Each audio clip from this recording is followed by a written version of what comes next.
Welcome everyone. Hope you're all doing well.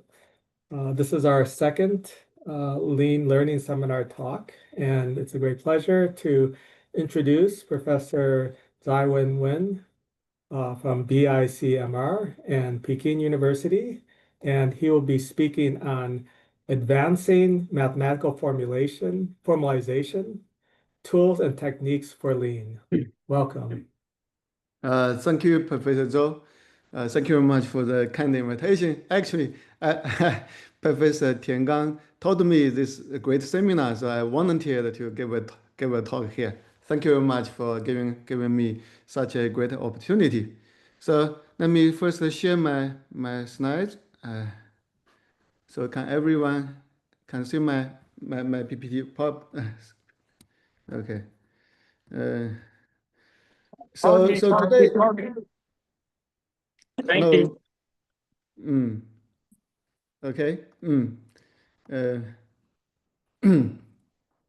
So today I'm going to talk about a few tools and techniques developed by our team in the last 2 or 3 years.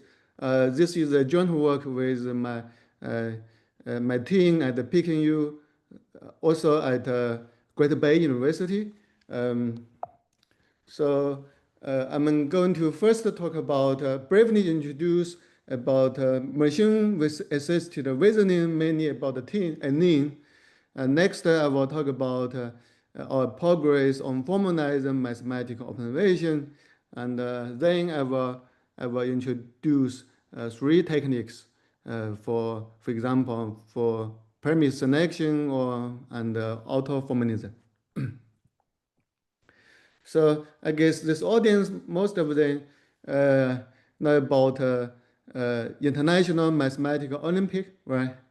Professor Davis Tao is a gold medal winner, and he did quite well in Math Olympic. So I'm from Peking University, and many students actually go to Peking University because they are very good at MO or Chinese Mathematics Olympiad. Okay, a few of my students are also gold medal winner, but I guess most of you have heard about DeepMind this year in July. This July, the DeepSync actually reached the gold medal level, solved 5 of 6 problems, and which scored 35 points, which is very great, right? And in China, there's a company called ByteDance. They also developed a so-called city prover. They claim that they can achieve the silver level performance. And last year, if you remember, the DeepMind developed so-called alpha proof plus alpha geometry 2. They achieved the silver medal. Okay, so why people are interested in solving mathematical problems, in particular those companies on developing large language model, I think 2 things are very, very important. Okay. One is coding, another is mathematical reasoning, because for those 2 things, they are answers, right? So kind of closed loop. So people can connect the data and the label, and then they can develop approach for reasoning. So that's a major motivation for them to do mathematical solving. So let me briefly introduce the technique used by DeepMind last year. So this is a 6th problem in MO, right? So this is we call this is a problem statement in natural language, or we call it's informal. For now, the test we can roughly say what's the meaning of this problem, right? Then what DeepMind really do is they translate this problem to a programming language called Lean. So this is a piece of code, and this is basically translation of this problem to the Lean language.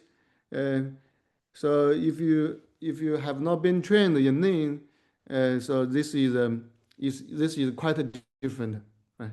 It's so-called functional programming, a little bit different from the Python code. Okay, and we can look at the web page posted by DeepMind. They also post those 4 problems solved uh, by by alpha proof. Um, so the technique is they connect 1 million of informal problems, and then so 1 million problems still not sufficiently large enough for training large language models. So they develop the formalized network and connect 100 million formal problems, and then use alpha zero. So this is the same technique as alpha. So for the Go game.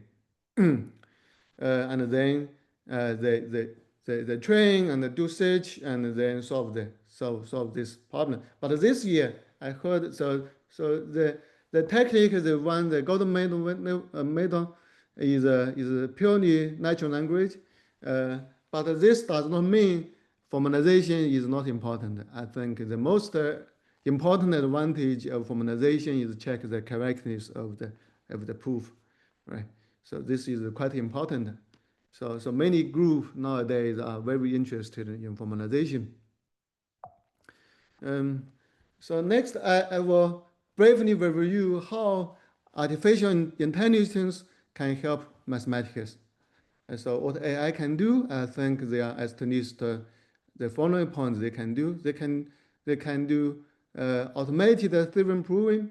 So this is our ultimate goal, right? So why we want to do formalization and all other things. So in the future, we want to ask AI to help us to prove difficult theorems or to solve the open conjectures. And next one is so-called interactive theorem proof. So this is very similar to human being. When we do proofs, we write down one line and then we check it. Right? We either do computation or do reasoning and so on and so forth. The third one is so-called AI-inspired mathematical exploration. So this is an article by DeepMind. They posted in 2021. So in this article, they provide a new way to do mathematics. So this is a figure in the article.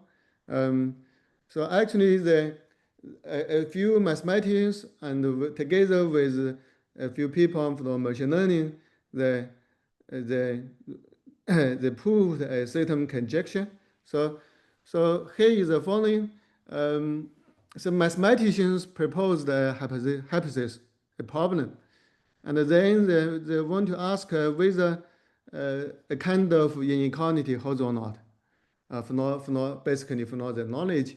Then they connect a bunch of data and generalized a supervised learning model and train essentially a linear regression and to find the coefficients of the linear inequality.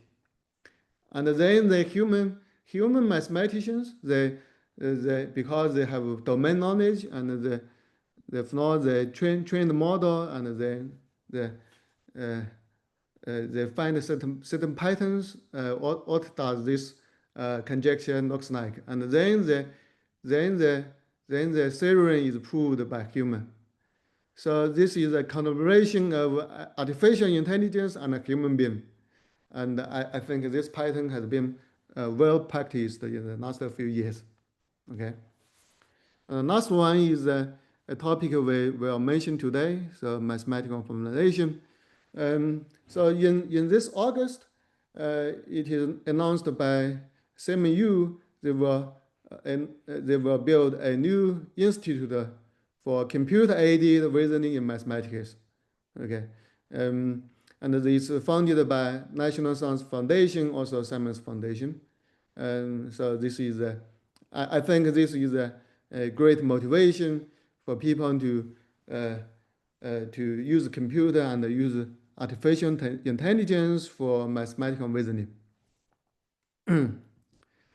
Of course, there are a few exciting events. Last week, Professor Kevin Barber already gave a talk in this seminar. I think he mentioned many great advantage of formalization. I think this one in 2020, Professor Kevin Barber formalized Peter Chenow's theorem on perfectoid spaces. And this progress has inspired many progress in this field.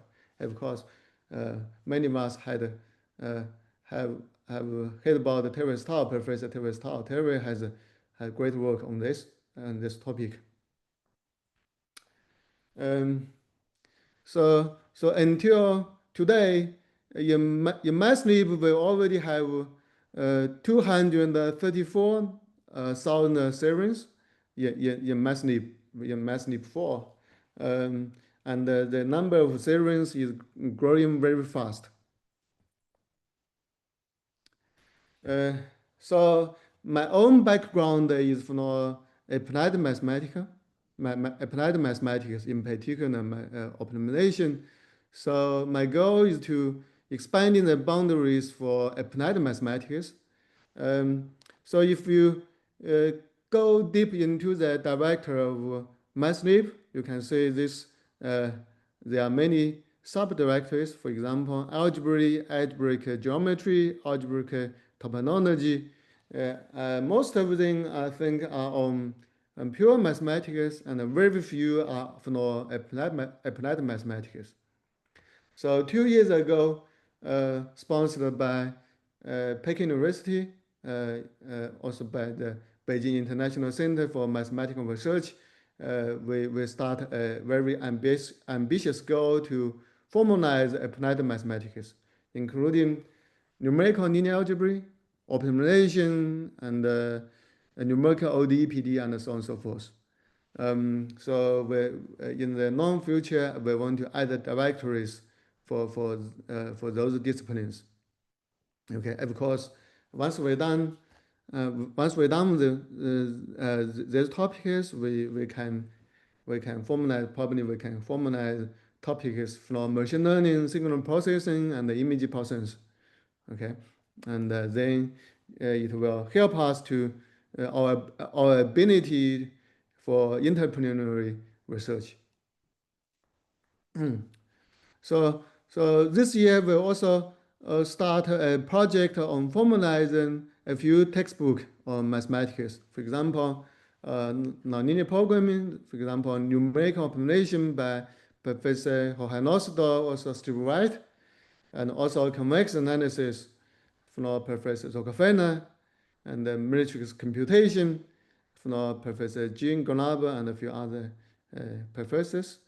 We are also interested in high-dimensional probability because we want to, for example, formalize the convergence analysis of stochastic gradient method. And so then it requires formalization of all those topics. Okay. So far we have recruited more than 20 students many from universities in China. And then we have a few a little bit of composition, basically a few thousand for the team member and a little bit more for the team leader. Let me tell you some story.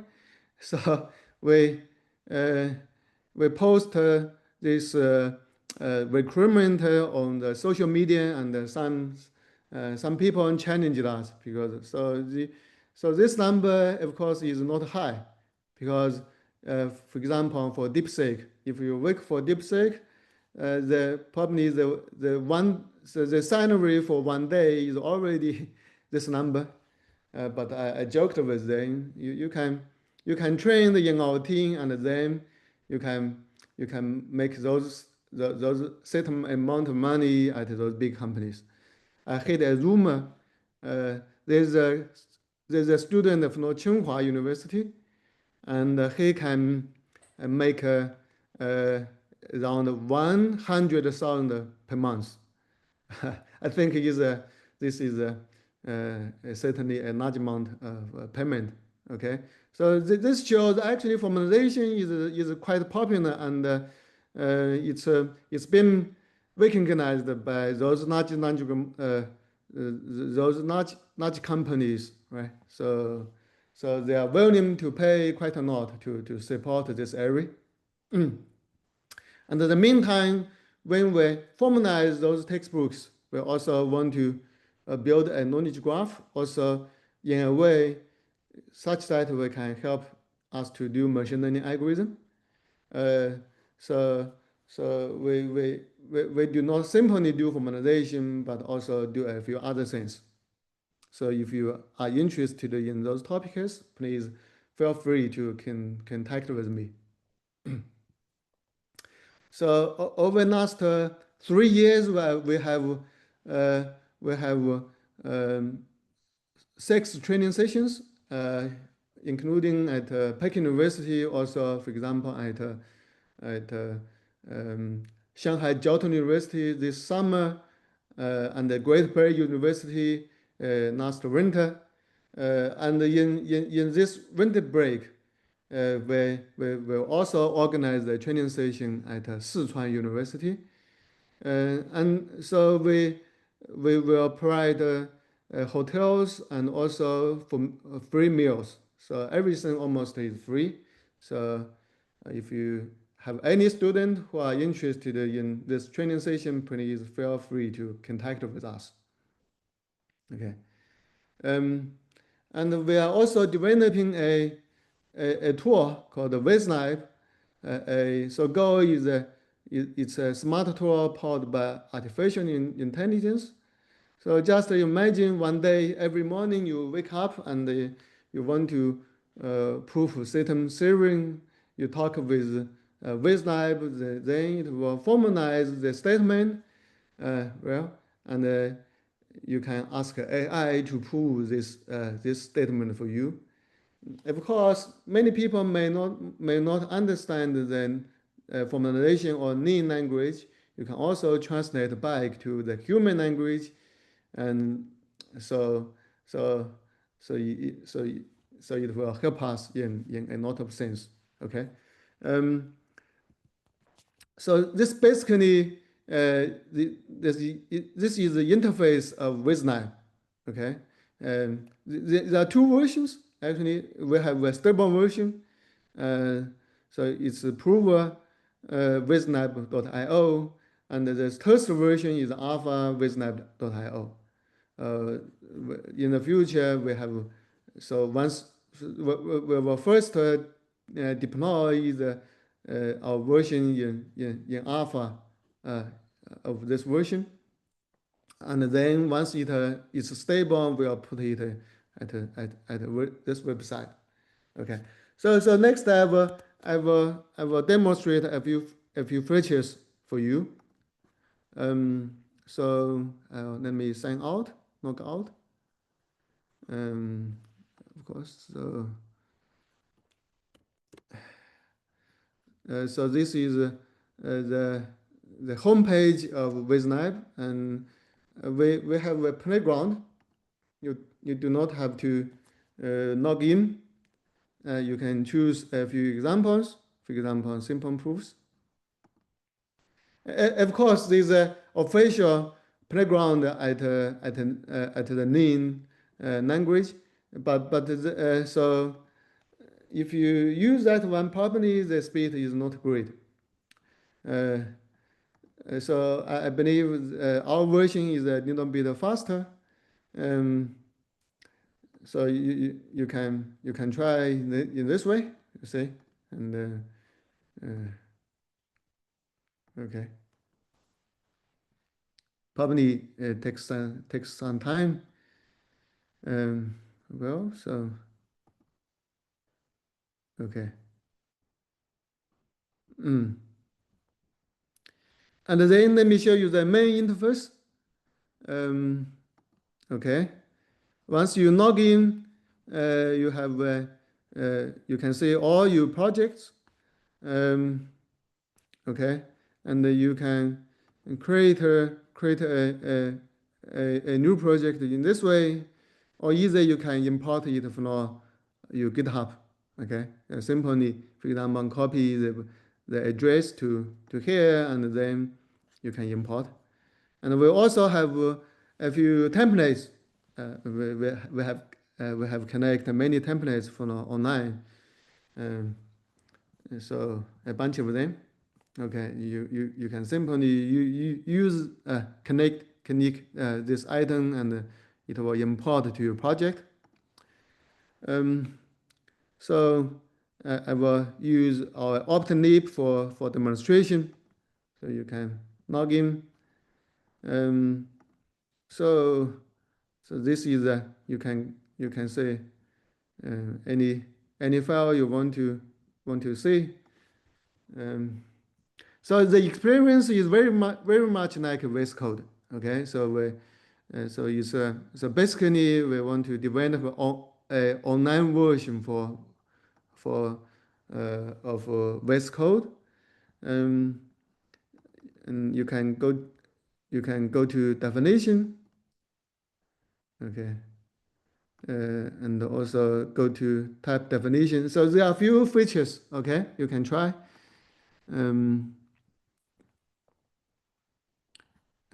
Let me see. For example, go to definition. You see, jump to another file. Convergence. Okay.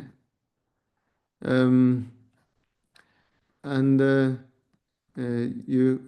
so we can also do semantic search. Okay. For example, you can type copy this copy this one.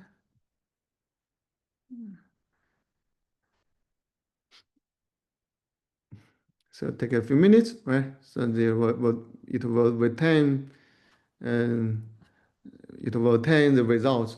So we have integrated name search, Mogul, and static search. Okay, in the future probably we can also integrate many other type of searches. We can also search on all the massif. Okay.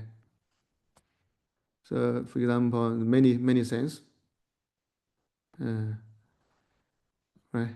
So you can connect whichever you like, then we can see it. We have also another search is so for this one it will search in this file. Okay. For example, if you search gradient, if you go to every gradient you find. So anyway, if you have more ideas or have some other things you want us to integrate, please feel free to contact with us. Okay. And so you can connect this one to switch between InfoView and semantic search. And in the future, we will move the semantic search to this sidebar. Okay. And we also actually we have a AI chatbot we will deploy on this side. So it's a combination of if you have ever used Cursor or Canine, so we will integrate it in the near future. So well, this is a simple demonstration of our VisLab. Okay, so you are very welcome to try it and give us feedback.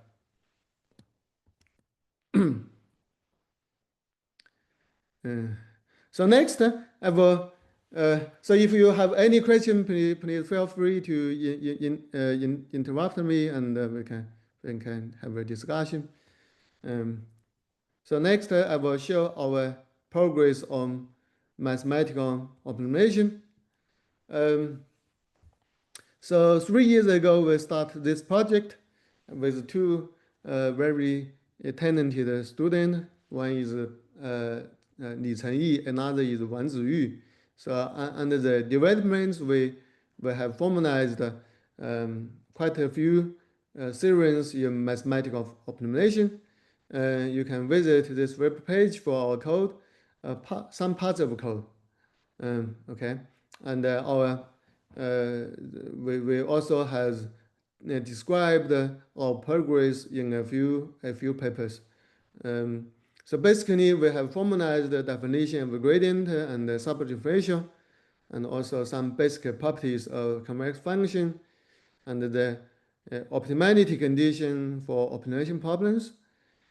Also, the convergence analysis of a few optimization algorithms, including gradient, subgradient methods, proximal gradient methods, Nestor's acceleration methods. I just have shown you in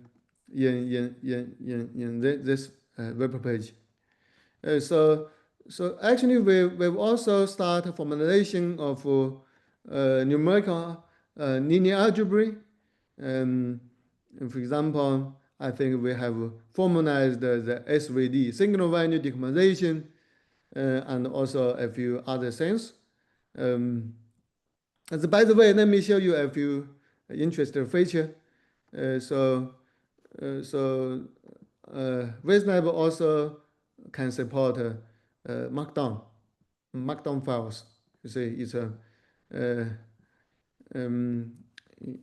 it will highlight the language highlight the text in the markdown files. Also, you can preview it. Right?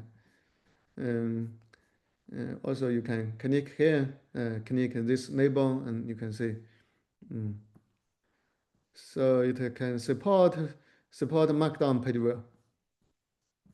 Of course, we are also trying to support the LaTeX, both LaTeX and the PDF file, preview of PDF file. It will be online probably in a few months. So the idea is we put everything we need in this toolbox, okay, and it will help us in many ways.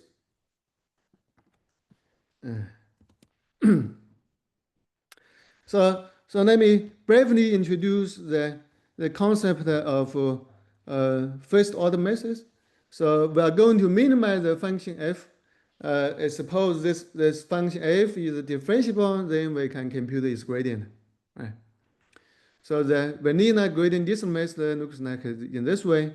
So given a point xk, we compute the gradient fxk and then take a step size. And then we do this update. So in numerical optimization, we have to provide you the specific value of xk and also the specific function f. Then we will compute the values, right? And we know the gradient method is also very important for training neural networks. Except the gradient, so this term is replaced by the stochastic gradient. Right? Just to take a few examples from the data. So anyway, so traditionally the algorithm is presented in so in the textbook. So this is it's very abstract, right? But numerically we have to do numerical computation. So today I will show you in the textbook.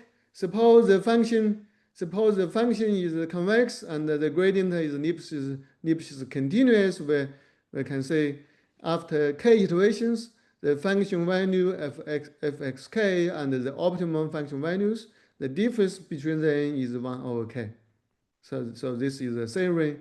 So we want to formalize both the algorithm and also the convergence of this method. Okay. So this is very different from the traditional numerical computation. And so this is a formalization of the the gradient descent method.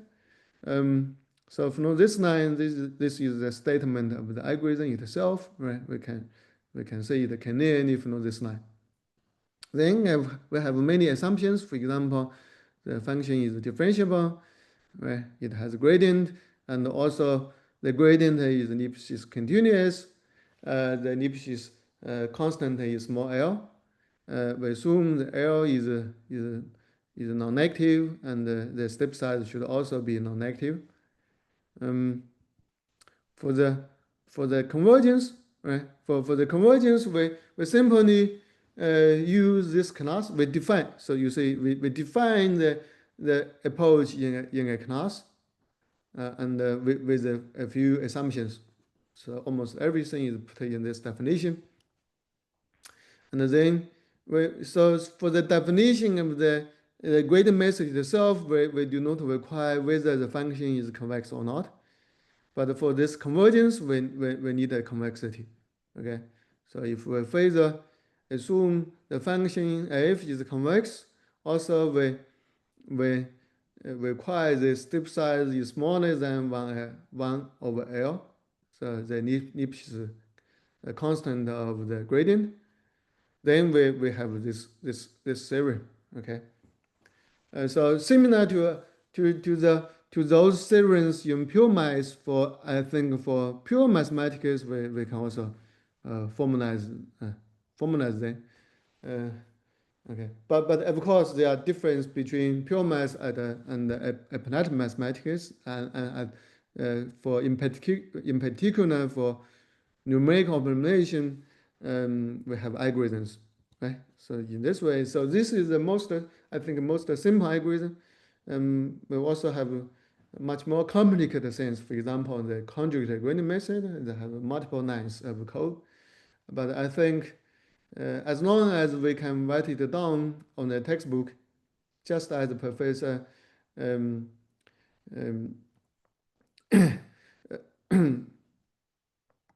Kevin Barth mentioned, he mentioned that 99.5% of mathematics can be formalized. So at the very beginning, I do not believe this. But after Chen Yi and Ziyu, they formalized mathematical optimization, I believe. Indeed, I think almost everything in our textbook can be formalized. Okay. So if the function is strongly convex, we can also do similar things. Okay. So all those codes can be found on our GitHub web page. So next I will show you a few progress on autoformalism and also tools for premise selection. And because you know at the Peking University as a PhD student, they have to when they graduate, they need to publish papers on journals or conference. Right? This is probably quite different from the United States and also Canada. But I think this is a requirement for most PhD students. But if you simply do formalization, so basically it's just a translation. Of course, it's more than a translation, right? I think it's much more than a translation, simple translation. But anyway, in order to satisfy those requirements, so I think one way is to do machine learning. Okay, on the way we do formalization, I have trained the students to machine learning to help us to do formalization. There are many things we can do. The first one I mentioned to you is a premise selection. There are a few pain points in mathematical research. Of course, the most difficult one is how we verify the proofs rigorously, right? So this can be very difficult. Even we know how we prove those theories. So do the translation itself is not easy. And during this process, we need to retrieve related theory, related knowledge for the targeted theory. So basically this is so-called premise selection. So given a topic, if you want to prove this statement, the first thing we want to try is we try to find the related theories, whether it has been proved or not in the literature, right? So once we find the related theories, almost I think it can be almost done for many of them. Okay. So how we retrieve useful theories from the library. So until now, this is not an easy task. So you can try at Google or Bing. You can search a mathematical formula. So it's not easy because Google is not developed in this way. But once we have a huge library for formalization, we can design a better way to do search. Okay. So our goal is to narrow down the search space, and we want to boost the efficiency and also the successful rate. We want to find the most related statements or theorems. Okay. So our key technique is we use the so-called expression tree from the Ning language. So basically, let me show you this example. So this is a statement in natural language. So for x, given x, we want to say x equal to y, and then this is a Ning statement, right? Okay, but in the kernel of Ning, it will from this piece of code, it will translate this statement to this piece of code. So you see, for this code, it's much more different, right, or difficult to understand. So this is how Ning expressed the statement in the kernel. So this is called so together. So this one will be expanded to a tree structure. So this is a so-called expression tree. So in other words, so every statement in Ning will be translated to a expression tree in this way. So how we check the correctness of a proof in Ning? So essentially, when we write the code in Ning, so the system will build a tree line by line, right? So because the statement for the statement we want to prove, this is a tree, and our proof also is a tree. Once those trees are the same, then we prove the theory. Okay. So from this structure, certainly we can use it to do premise selection. So by the way, how other tools to do premise selection, for example, in Ning search. This is a tool developed by my colleague Professor Dong Bin. So they just embed this piece of expression, either the pure the natural language or the Ning expression. They simply do the vector embedding, and then they do the session. Of course, if you simply do the embedding, you may lose this structure of tree, right? So my student Zaiwen Wen and Anjie Dong, they take advantage of this tree expression. Suppose we want to find this statement, right? So this statement can be translated to a tree structure. So this is the expression tree in Lean. And then we check every statement in the MathLib 4. And of course, you can also merge other libraries. So we obtain 217 series, 17,000 series. So for every statement, every series, we can translate them into a tree. Of course, the tree itself uh, may be redundant. We will do some common expression tree elimination. Certainly after certain pre-processing procedures, we obtain a concise tree structure. And then how we do search? We simply compare this tree with those trees in the library using different kind of similarity rules. For example, the WL cosine similarity.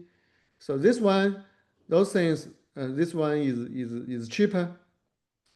And then we select, for example, 100 or 1,000 series, 100 or 1,000 candidates, and then we call for example, tree edit distance similarity. So this is going to be more expensive, but it's going to be more accurate. And then we retain a list of results. For example, retain you 10 candidates. So in this way, I think for those two-stage algorithms, the accuracy can be very good. So we are going to deploy these tools in our WizLab. So this paper has been accepted by NIPS this year. So I just mentioned we go over the MathLib 4 and we extract this number for series, and this is a statistic of the trees. For example, the number of nodes. The minimum is 3 to 5, and the maximum number of nodes is up to more than 1,000. Is a large tree, and this is the depth of the tree, right? So some of them are simple, some of them are complicated. It's divided by different domains, and then we construct two test sets. So test A, this is a simple set with 100 small-scale problems by substitution or conditioning swapping. And so this is this example, a few examples of them. For example, community of addition, and this is a variant of them. Okay. And the test B is more complicated. Okay, and it constructed from the MathLib 4 contains 6,000 state 7 pairs. So we captured from the intermediate state of in NIM4. Okay, and this result of comparison, we compare a few approaches. For example, lean search model, and also augmentation model of lean search. As we can see, because the test sets are constructed in this way, the accuracy of other tools are not high. But you see, for all tools, for on test A, actually it's okay, it's quite good. But test B is quite difficult. It's challenging for most of those algorithms. So in the future, we can develop the more efficient and more accurate tools for premise selection. We have also a few other techniques. I just mentioned in the 4 library, there are more than 200,000 number of series. This is a huge number of series. if we compare it one by one, so computation cost are going to be very expensive. So instead of doing it one by one, we can do canastering. We can do canastering for the library, and then we compare the target with the center of each canaster, right? So for example, we connect, for example, 1,000 canaster. So this is a demonstration of the size of the canasters. Some of them are, so the number of serins, for example, like a few hundred, okay? Then we compute its center and compare the target with its center. So in this way, we can speed up our algorithm. Okay, we have two times speed up, and the accuracy still can be pretty good. So next I will show you an example demonstration. Suppose we want to find this statement, right? This statement, and then if you do Google or do search it in name search, so accuracy you will certainly miss the target. But if you use Alt4, you certainly you will say find this tree. So you can compare this tree with this tree, right? So it's very much similar. You see, very much similar. So this is this part. So next I will show you our progress on auto-formalism. For example, where so as I mentioned, I would organize the six training sessions. Of course, I want those students to work with us on formalization, but unfortunately, very few students stayed because it's very challenging for formulation. First, you have to understand the mathematics yourself, because we are not doing exercises. Our target is to formalize the main series in the textbook. So the students have to understand the proofs, the subject pretty well, and then they need to do programming, right? So formalization, the name for is programming. The intersection of those two things are very few. So it's very challenging to train students to do formalization. So I think in order to formalize most theorems in human history, this is pretty challenging. Okay. I had Professor Zhou has a very ambitious goal on formalization. I think it's very challenging. So at the same time, we're trying to develop tools for auto formalization, and so this is the initial try. Of course, there are many companies are doing the similar things. Okay, they are doing much better than us, but as a people in academic, I think we also have advantage. Our students are very smart. Okay, we have deep understanding in mathematics and a deep understanding in machine learning. And combining those two tools, I think we can do something different from those large companies. So here I will show you one simple idea. So most of us know the difference between informal and formal proofs. So actually we have summarized a few differences. For example, on semantic level, so informal proofs are centered on implication-based reasoning. For example, assuming A, we can include B. Okay. But often intermediate steps are often omitted because the human can infer those then naturally from the natural language. But this is different in formal language. So every single step we have to write down it explicitly. We either justify by tactic or apply a theory. And so on strategy level, they're also different.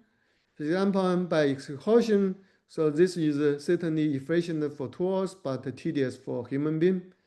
Also for calculation, so it's easily can handled by computer language, but maybe length for human calculation. So we develop a tool. We just do pump engineering. We want to do auto formalization. Okay, so we will integrate those knowledge and develop better pumps for large language model and to increase the accuracy. So this is the example I just mentioned. So this is a this is a proof in Lean. You see, it's doing case by case, right? Divided by 3 cases, and it's easily verified by Lean. However, for a human, so we will do proofs differently. Often we rely on reasoning to reduce the number of cases. Okay, and so the proofs are different. Okay, suppose if we want to ask a large language model to generate the formal proofs, if you input the pumps in this way, so because we already have proved those theorems, so it's very natural we input we feed the informal proof to the large language models. So if you input the informal proofs in this way, so maybe the large language model may not generate the tactic correctly. However, if you generate a prompt which is friendly to Lean in this way, for example, the informal proof case by case, then probably it will generate correctly. Okay, so this is certainly our idea. Okay, let me I will show you another example. So for this example, this is a human friendly informal proof. Okay, so this is a problem we want to solve, and this is the Lean friendly informal proof. If you feed this part to the large language model, it probably will fail. Okay, this is but if you feed this part to the model, it was success. Okay, so then we build up a tool based on those ideas. So suppose this is the statement we want to prove. First we generate the informal proof, right? And then we will check whether it's friendly to Lean or not. If not, we will rewrite it to a Lean friendly informal proof. And then we generate a chain of states. In other words, when we do proofs, we often do it by step. Okay, so we generate a proof step by step. So this is in our language is state. This is state, a sequence of states, but also the states can also be organized in a tree. Okay, rather than in a sequential way. Okay, and then what we ask the large language model to do is we ask them to prove from this state to its intermediate states.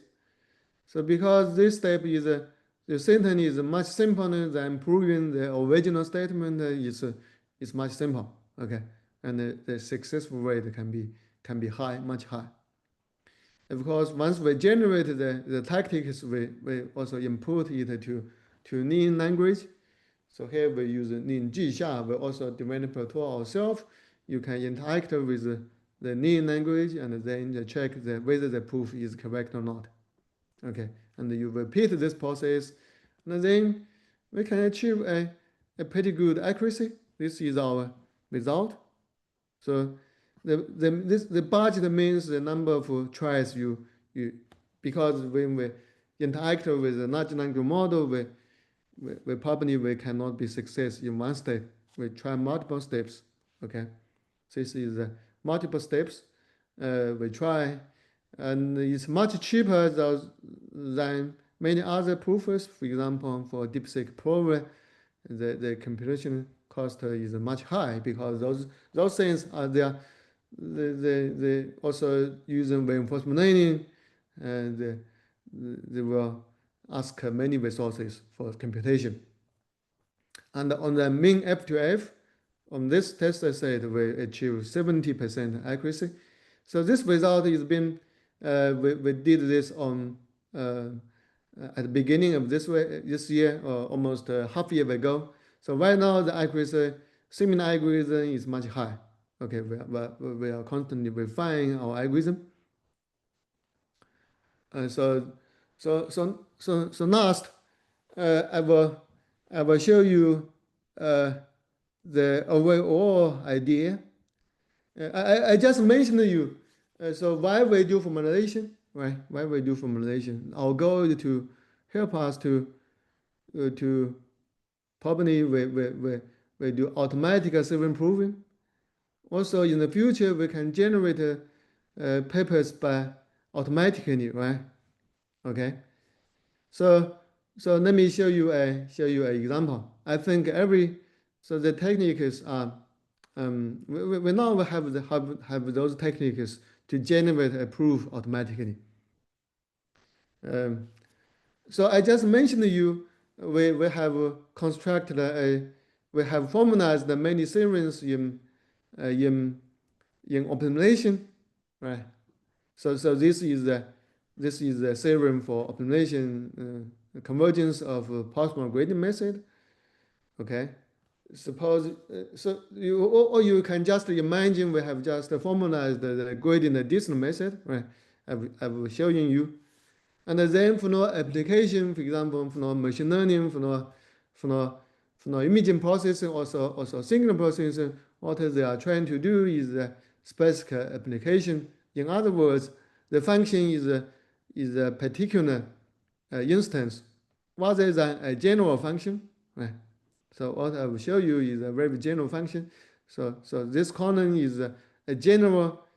This is general function, and this is for formalization of the general statement or for the general algorithm. But when we apply this general algorithm for a particular instance, we also need a proof series, right?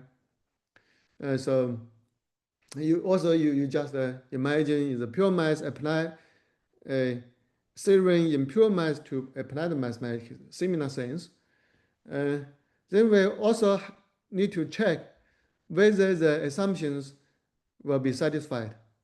So we will check those assumptions automatically, okay, by using prompt engineering. We can check the proofs using the near language. So this is the proofs by developed by our tools. So of course if you have not been trained by this near language, it's very difficult to understand, right? So we can also translate back to human language. Now we can understand that this is the convergence, right? So this convergence of the algorithm. So in this way, you see, we can generate the algorithm automatically, and we can generate the convergence of this algorithm automatically, and we can translate it back to human language, and we can output you a report automatically. So probably in the next few years, we can generate a manuscript automatically. Okay. So although this example is very simple, I think it can also even extend to pure mathematics because we have very abstract structures. We summarize in this way in order to define. So in order to define the concept in mathematics, we want. So first we need to introduce a few definitions, and then we will have certain operations in pure in applied mathematics scale optimization. We have algorithms in pure math, certain kinds of operations on these objects, right? And then we have certain assumptions or conditions to ensure the correctness, and then we have a statement, right? Okay. So this is, I think, this is a common structure both in pure math and applied math, and we have then we can, once we connect those abstract structures, we can apply in this way for a particular instance. Okay. But in the future, how we prove more complicated things.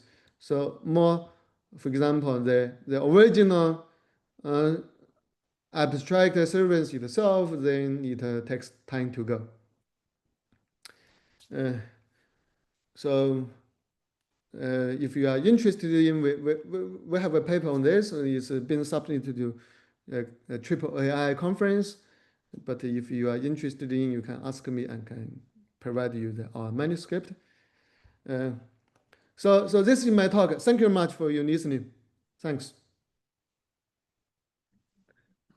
Thanks, Professor Wen, for the very nice talk. Any questions from the audience?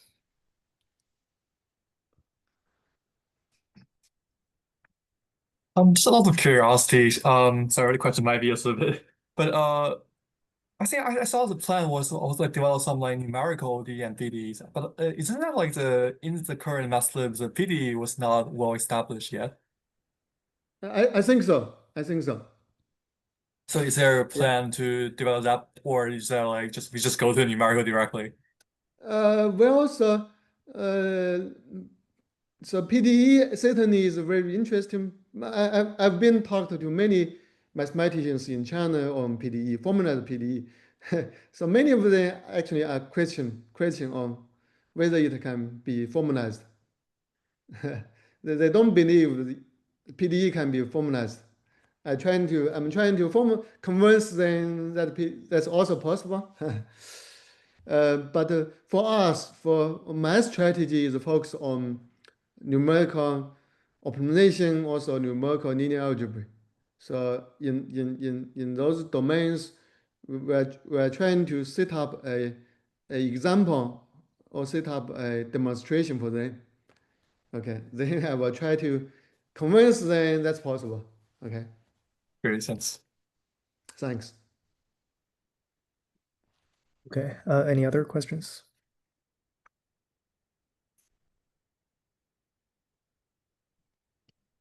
Oh yeah, actually I have one.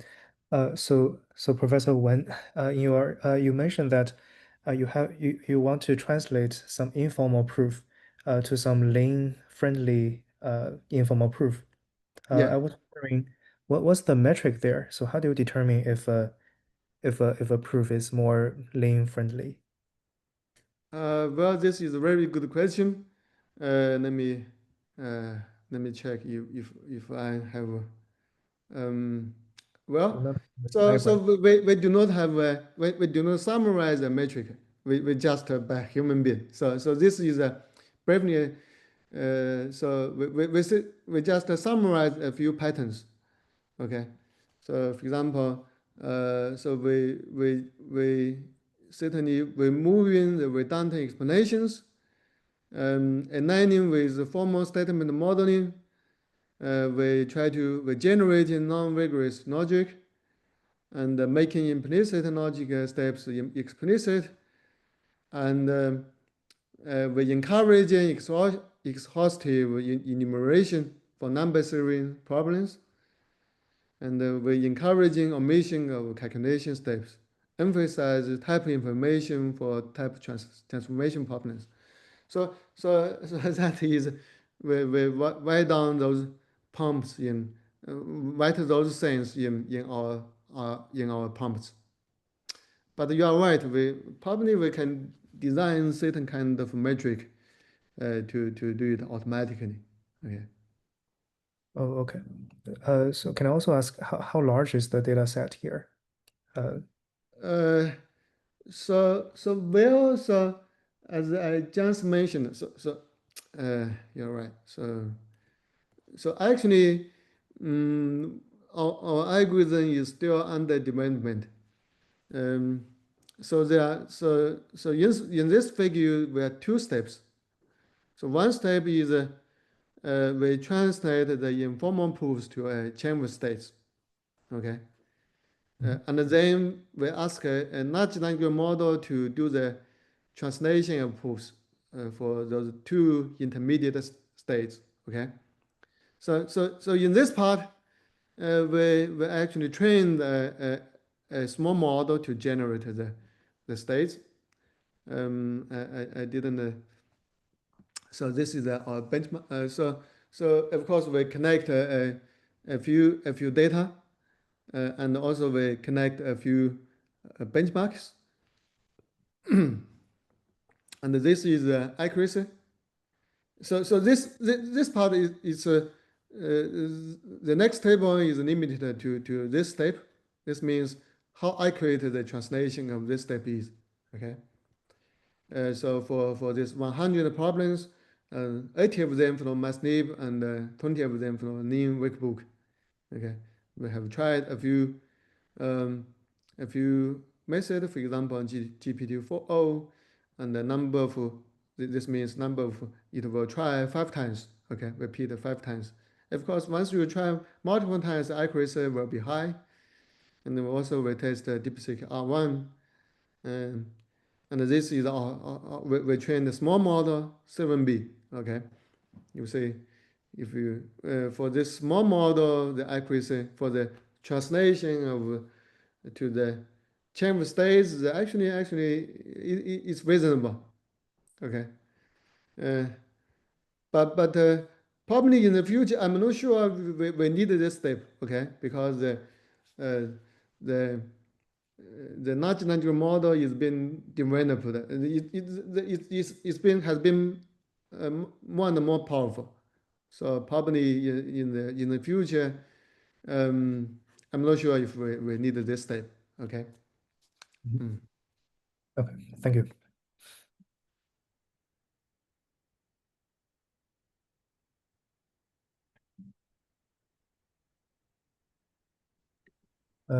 Okay, actually, can I ask another one? Sure. Mm. Sure. So how, for example, in machine learning, I mean optimization algorithms in machine learning, they don't really Mhm. care about the theoretical convergence. They only care about, if the algorithm works. So do you Mhm. think it's still useful to formalize those, like add? Uh, Uh, well, I think uh,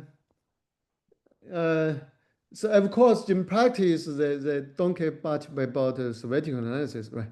Convergence, but I think convergence itself still are important, right? of Uh, course. of course, yes. So I think there are many people still in, for example, the IDEN is quite popular in training large language models, right? People also want to uh, ask whether it converges or not. So many people are working on the convergence analysis of item. So this is why it is important. Okay, so this is point is one. So secondly, uh, so many people are trying to improve the efficiency of item, right? So they want to develop the other algorithms, develop the alternatives. So how people can develop new algorithms. So uh, for example, for myself, I can check, I will study its theoretical property, and then if we understand deeply, probably we can develop new algorithms. Okay, so so for those 2 points, I think the convergence analysis are still important. Okay. Okay, thank you.